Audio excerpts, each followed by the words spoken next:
Hey everybody, it's me, Cynthia. I want to thank you for stopping by my channel, Living with MS in Texas. I am coming to you today from Little Elm, where I have been visiting with my children and grandchildren. And I realized that I owe a follow-up video regarding my last one, which was my anxiety about going to get an MRI, because my neurologist was insisting that I get into a machine, the cylinder machine, which I have previously never been in. So as you can see, I made it through without incident. I didn't become a news story, didn't panic. Actually, I did panic. And I made it through with the help of Valium. If any of you have had to take Valium for an MRI, it's a 10 milligram pill that I took right before I left the house, and then half of another pill right before I got in the machine, because it was really, for me, very intimidating. I had never been in a cylinder machine. The last time I had an MRI was in 2014, and because I have a new neurologist, she wants to compare the last images to my current situation. So how do they do that? They're going to do an MRI so they can look at these white areas on the brain, plaques, or these areas, suspicious areas. So shout out to my son's girlfriend, Maddie. She was my driver that day, because if you're taking Valium, you cannot operate the vehicle, and they won't even let you Uber. So something for you guys to take note of. If you don't have anybody in the area that can help you, you really have to have somebody else drive you if you're going to take medicine. And in addition to taking a Valium, if it had not worked out, they were going to sedate me on another day and slide me up in that machine. So didn't come to that, and it was a little intimidating walking in, because the cylinder machine, but it was a different type that I had seen before. It didn't have the one end, they slide you up. The other end was not actually closed off.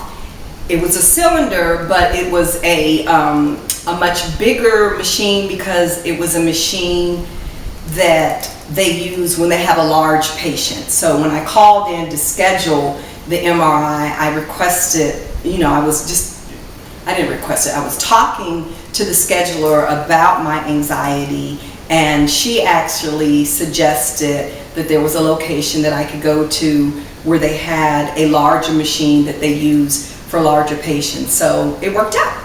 And 2 hours. That was pretty long time. So it was cervical, thoracic, and brain. So I guess brain, along the neck area, maybe up in here somewhere, looking for lesions. And in the past, I have only had lesions on my brain. And so the day after I had, oh, and by the way, it was 2 hours. Like, that's a long time to be up in a machine. And they say, oh, you can listen to music. We'll give you some music to listen to, but because of all the knocking and clanging and banging in the machine, you can't really, I could not go to sleep and really relax, although I was relaxed because of the medication, but I really did have to really kind of like keep talking to myself, like, okay, you can do this. And it wasn't dark in there, and I think that helped me. And they make you put this mask over, which it wasn't as bad as some masks that I've had to wear in the past that were more like, to me, full-blown kind of Jason mask. This one had a little bit more room, so it wasn't as frightening or as intimidating. I still kind of freak out, like I'm just claustrophobic to the 10th power. But 2 hours later, I survived. I got through it and got home and took a wonderful nap, and then was able to meet, my brother was visiting in the Austin area, so I was able to meet him and his lovely wife for dinner. So I really, thank God I got through that. So the next day, my neurologist sends me a message to say that she had, reviewed the MRI, and there are no lesions anywhere other than the brain. So none on the spine and thoracic, wherever that part is. So there are certain areas of the brain, and I think they're the same areas that have always been there, but she's going to have to compare to the previous films, and I have not had that follow-up appointment with her just yet. I'm going to have that, I think the second week in September, first or second week in September. So I'll go back to her and she'll compare the film, and then she's going to recommend a DMT, a disease modifying therapy. And I'm still not so inclined and sure that I'm going to take a recommendation on that, because I have only had lesions on my brain, and if they're the same ones and just haven't expanded, I feel like the side effects from those drugs that don't cure MS, remember, there's nothing that's going to cure this MS. It's supposed to keep things from getting worse. And even though I know I have had some increased symptoms, I think that rather than, take a new drug, and I'm going to speak with her about this, I would rather deal with whatever those symptoms are and try to do something to combat the symptoms, as opposed to this disease modifying therapy, which is supposed to keep things from getting worse, because the side effects from those are just unbelievable. As you know, you've heard me talk about them before, and I've been looking at, since I know that this is something that my neurologist is going to want to discuss, I've been looking at some of the new therapies, some of the infusions that you get, I don't know, maybe once or twice a year. Some of them can cause cancer, and I think they can cause heart problems. All of them seem to have an effect on our immune system. And so it won't be the MS that takes you out. It'll be, God forbid, pneumonia or something else that you might get, or cancer, or they affect your liver, and maybe they affect your kidneys. All these different things that I kind of feel like, because I've been living with this disease for 20 years, 20 plus years, why? If I know that my symptoms have changed, and I think that's the thing with MS, that periodically it does shift and change, and it's such an individual disease. It affects us all differently. I think I still would rather take a chance with holistic health kind of ways, and fighting the symptoms. For example, the insomnia. I've been using the melatonin and different essential oils and a diffuser. I do have some weakness. She said in my last appointment there's some weakness in my legs. So I've been working out a little bit more lately, not necessarily more strenuous, but I use, I have one right here. So I keep these close by. It's a resistance band, that you can get some resistance to help build muscle. So I'm doing that. I'm doing that with my legs while I'm sitting around. And sometimes I just lift weights while I'm sitting around, because I am fearful of taking traditional medicines because of just the side effects and the impacts that I have. And I'm also going back to kind of my root treatments that I was doing when I was first diagnosed, even though back in the 90s, I knew there was a possibility that I would develop multiple sclerosis. When I was finally diagnosed in 2011, I made sure that I had a really good diet. I was doing the keto, and that was okay, but I think for me, way too much protein, and I wasn't getting enough vegetables in. So I'm trying to figure out a way to get my vegetables in, and I'm going to do it via juicing, because there are so many benefits to juicing, and the things that you put in your juice that are going to be beneficial. And as far as some of the other symptoms, like pain, again, the insomnia, the anxiety and stress and other things, I am going to use essential oils and other things to help me, other supplements to help, holistic type help for those issues. I think I mentioned I had a new sister-in-law, just a few minutes ago. So I was hanging out with her earlier this month. She gave me a great book on essential oils. So I'm starting, and I have used essential oils, but she's really into holistic health, which I so appreciate. We have a lot in common, and I'm really appreciative of that. So I'm going to, increase my knowledge of essential oils and use things that can help when it comes to pain and just dealing with the symptoms as opposed to traditional medicine.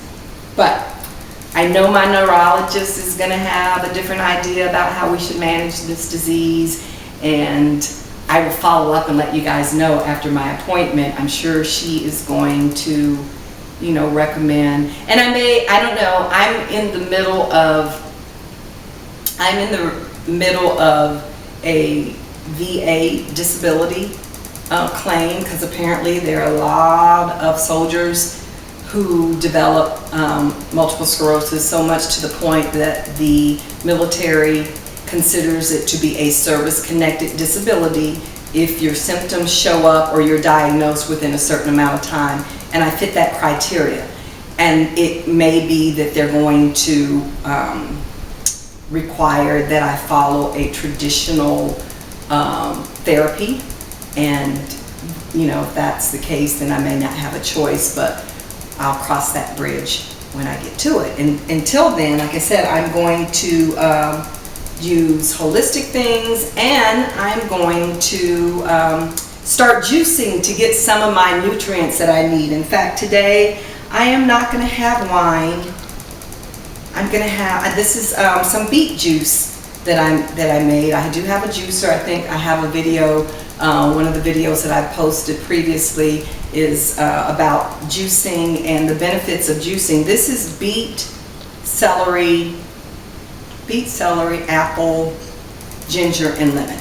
So, of course, juicing is a way to get your the nutrients in that you need. And so I took some notes because I wanted to make sure that I can share with you the benefits of celery. So it aids in digestion, and people are raving all the time about getting in celery juice.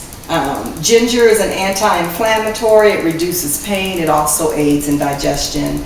The beets give you energy. They can detox the liver. God knows I need that because I'm a drinker, not a heavy drinker. And I know it's kind of an oxymoron. I'm going to juice, but yes, I'm going to continue to drink. But I never drink to get drunk. I enjoy the drink of Prosecco or wine. That's my main thing. And so that's something that I'm probably going to continue to do. Oh, it improves your blood flow. And there's lemon. There's lemon in here too, there's vitamin C. So juicing is a great way for antioxidants. It improves your overall health. You can find things to juice that are going to give you the vitamin C that you need, vitamin B, which boosts energy, and the beets really do help with that as well. They help with detoxing. So I do have a book that I got some time ago that I've used. I do have a pretty fancy juicer that I use. I can't get into my iPad because my book is here. I wanted to give you the name of the book. Oh, it's called Clean Green Drinks. So that's the book that I have that has not only juices that you can blend, but also what else does it have? Smoothies that you can make, which is also a good way to get your fruits, vegetables, fiber, those nutrients. Now I juiced this, I think yesterday. It's better that you juice and drink it the same day because I think it loses some of the nutrients, but it's better than going to the store and buying something that's been sitting on the shelf for a while. So I should say I again am not recommending that you or anyone follow the path that I'm taking. I would recommend that you be in partnership with your neurologist to decide the best way to treat your MS, because it is such an individualized disease in the way that it affects us. And I am very fortunate in that I've been living with it for 20 plus years, and I have good days and bad days. I thank God that I don't have to work, because when I need to rest, I can. But I can focus on my health, and I think I'm doing something right because I am not debilitated. I don't walk with the aid of anything Sure, I have some different things going on. I still have the disease. It's not going anywhere. There's not a cure, but you can still live a pretty full life and tackle this disease as well on your own terms. So, with that said, I don't know if cheers is the proper way, but my juice, I forgot to mention that it has apples in it too. So that gives it a little bit of sweetness. I happen to like beets and celery and ginger and the lemon, so all of it blended together is fine. I added the apples for a little sweetness, not too much, because some of the vegetables that you juice will also give you a little sweetness, but I use it as I don't do breakfast, so I can have, I'll do juice when I wake up in the morning. So it also helps if you're juicing to control weight.